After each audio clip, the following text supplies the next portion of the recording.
relevant, reliable, and researched. This is Experts on Call, the show focused on delivering leading-edge news and information on today's most beneficial products and services. This is Experts on Call on AM 650.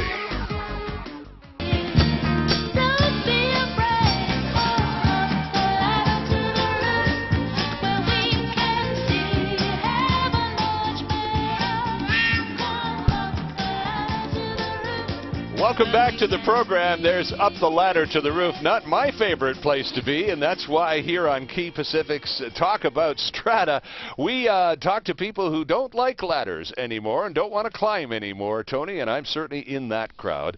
It's Tony Gioventu from the Vancouver Province 24 Hours and the Condominium Homeowners Association of British Columbia, of which Tony is the executive director.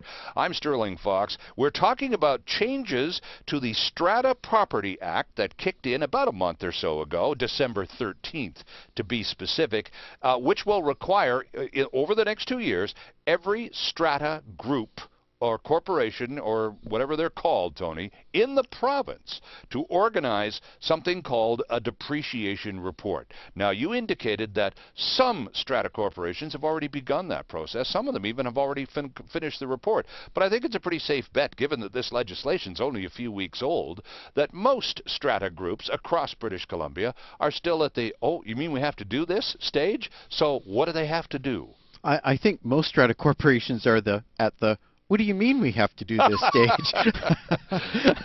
You know, it's one of the things that I can see a really great benefit out of this is that this is going to become a great planning tool, whether it's something that changes their life or their community dynamically or not. It'll be yet to be seen. But it means that strata corporations will start repairing and replacing things before they fail. Mm-hmm. You know, I always go back to simple things like the hot water tank. When do most people replace their hot water tank? When it fails. That's right. Yeah, they go home and there's a flood, they replace it. That's right. But the costs are usually substantially more if you wait till building components fail or run out before you fix them. Wait till the roof leaks, there's always going to be more damage before you actually get to it. And there's only one pocket for all the money to come out of. So if you plan for it, you plan for the renewals, plan for the maintenance, it is going to mean less money out of your pocket. Interesting thing, though, about assessing your strata, Mrs. McMillan's strata. Oh, we're back to the email from Oliver again. You know, just to follow up on that, as sure. part of the exercise of them looking at the depreciation reports and looking at all the information, you know, they've been convinced they've been a bare land strata. Right. They are certainly not the first one that when we've looked at the strata plan to find out they are not a bare land strata. Oh. They are detached townhouses, which basically means the exteriors of the buildings, if you look at the strata plan, the roofs and everything on those buildings are part of the common property. Oh. Doors, windows on the outside, standard bylaws, the strata repairs those and maintains them, not individual owners. Other part of that is townhouse complexes and bare land stratas need to seriously think about their infrastructure. The water and sewer that goes through their complex is not serviced by the municipality. It's serviced from the property line in by the strata corporation, and the costs are overwhelming when you have a break in the system somewhere. So there are some future costs, whether you're a bare land or a townhouse complex, that really do make a huge difference. Now, clearly, once people wrap their heads around the fact that this has to get done. This is now the law, so like it or not, come to terms with it and get on it. Yes. How do they pay for these? You've indicated that these reports are going to have to be done by professional consultants, engineering firms, and so on. This isn't cheap, so there's going to be a tab involved, and will this come out of condo fees? It's going to be part of your annual budget or part of your reserve funds, however you want to pay for it. But there's a lot of work that has to be done to set up this program. It's probably part of your annual budget because in addition to doing this report initially, it also has to be upgraded every 3 years because building conditions change, price of components and materials, financial situations can change. So there's going to have to be an evaluation every 3 years about where's your strata at 3 years later, what are you planning for, not planning for. So at the very least, when a buyer comes along, they should have the expectation of the date on that depreciation report, and it should be 3 years old or younger. It shouldn't be something that's 10 years old. Can I ask a completely off the topic type question? I think you will anyhow, well, so no, it's okay. But it relates to condo fees, and you're right, I will. It relates to condo fees. Now, suppose in some of these new buildings, and we're seeing it all the time, large numbers of units within the building are purchased by owners who don't have any intention of living there. They're going to sublet them. Is the owner of the unit responsible for the monthly condo fees to be paid to the Strata Corporation? Yes. Or is it the tenant? It's the owner of the strata lot. Okay. It's the owner of the strata lot who pays the monthly fees, who pays any of the costs associated with the Strata Now, they can build that Corporation. into the rent if they want. They can do what they want, but it's the owner of the strata lot who pays for the strata fees and any special levies. Okay. So out of the strata budget will come the money to pay for these professional depreciation reports that are now obligatory. Well, and there are many reports that stratas already do.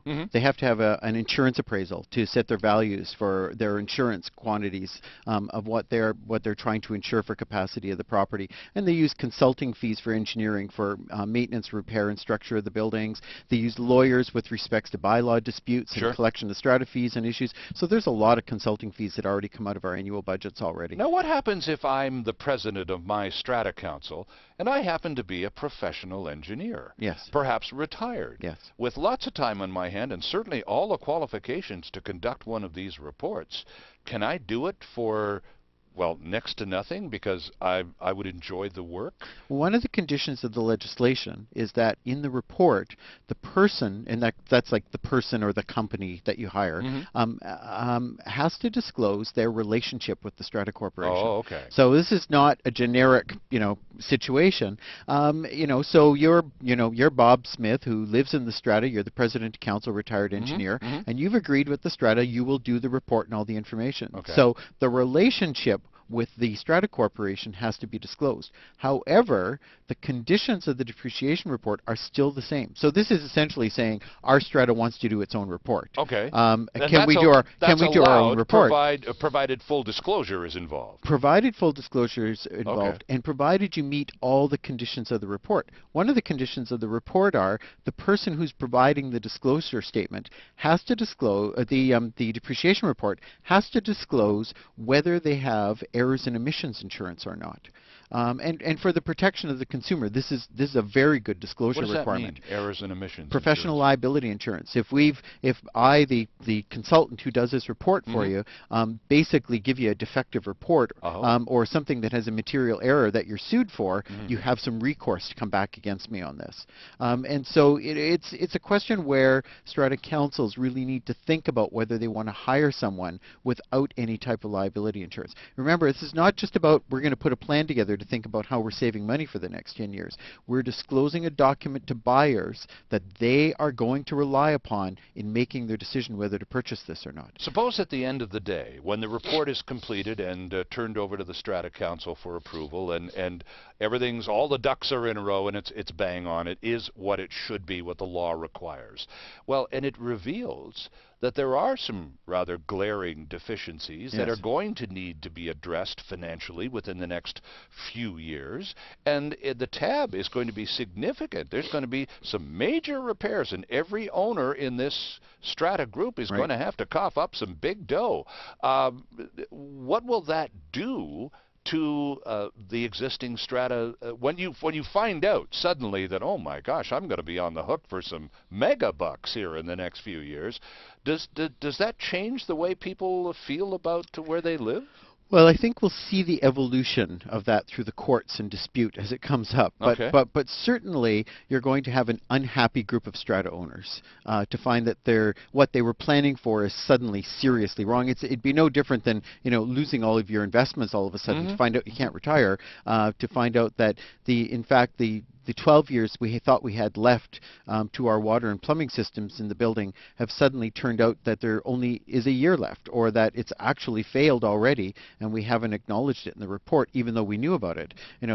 That's a serious problem. And I think new buyers, if they relied upon the reports, because the report is now part of the certificate of the corporation. Yes. It's a binding document about a snapshot in time. This is the information we know about this report. Okay.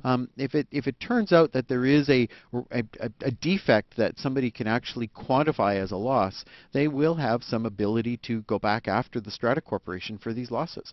And the difficulty is it takes Strata corporations into more litigation that they don't need. I think that's the part that I find extremely difficult. But the upside is it gives Strata corporations a much better tool for planning. We've mentioned the Condominium Homeowners Association, of which Mr. Gioventu is the executive director, a few times. I'm a big fan of your website, CHOA.bc.ca, and thanks for bringing along some material from the website for the purposes of this discussion. One of the things that the Act and what the information you provide to people on your website about the Act addresses is something called a Contingency Reserve Fund. Right. Does every Strata Council in British Columbia have to have one, or will they have to have one as a result of the new legislation? It has been a requirement that every Strata corporation has to maintain two separate accounts. Okay. An operating fund, which is your annual budget, and a contingency reserve fund. Some little changes around the contingency reserve fund with this legislation change. Basically, until you reach 25% of your operating budget in your contingency fund, you have to contribute 10% of your annual budget. So if your annual budget, let's say you live in a 55-unit apartment building. Okay. And your annual budget is $300,000 a year. Until you reach... And that's money that's raised from condo fees. And that's part of your condo fees. Okay. But until you... So $300,000 a year is about $75,000 a year. It's 25% of $300,000. Until you reach $75,000 in your annual budget, in your contingency reserve fund, you have to contribute 10% of your annual budget to the fund, which was $30,000. So there's a requirement that at all times you have a slush fund, a contingency reserve, that is equal to what percentage of the overall operating budget? Well, it's only 10% of the operating budget until you reach 25%. Now, here's an interesting thing, is that Strata corporations have, in fact, many of them have been trying to set up long-term plans for quite some time. But if you reach 100% of the amount, so let's say your contingency fund has $300,000 in it now, and your operating budget is $295,000, the only way you used to be able to collect more money for the contingency fund is by passing a 3/4 vote at a general meeting, which frequently wouldn't get passed because people wanted to keep their Strata fees low. Sure. Now it's simple majority vote. There is no limit on how much you can put in your contingency fund before you need a vote. So simply as part of approving your annual budget, you will approve how much money goes into your contingency fund at the same time. I've been having some interesting conversations with people since starting to do this show, and it sort of gets out that I'm involved and actively talking about Strata with a guy who really knows what the heck's going on. And a lot of people are saying, with all of these changes and all the rest of it going on, it's boiling down to being smart to buy new rather than used in terms of accommodation, because your risk would be lower and therefore your requirement to cough up dough out of this reserve fund would be much lower as well. Is that simplistic? Is that just reading too easily off the surface of things? It is too easy, and it's building by building. Okay. Really, it's building by building. Some buildings that may be true for, that if you're in a new building that has very good service and maintenance requirements, and the Strata have set those things up, that may be the case. But in an older building that's been very well maintained and there's good planning, it could be just as great an investment. Interesting stuff. Our guest is the Executive Director of the Condominium Homeowners Association of British Columbia, Vancouver Province Condo Smarts columnist, Tony Gioventu. I'm Sterling Fox. This is Quay Pacific's Talk About Strata. Delivering relevant and beneficial consumer information. This is Experts on Call. And there's more still ahead on AM 650.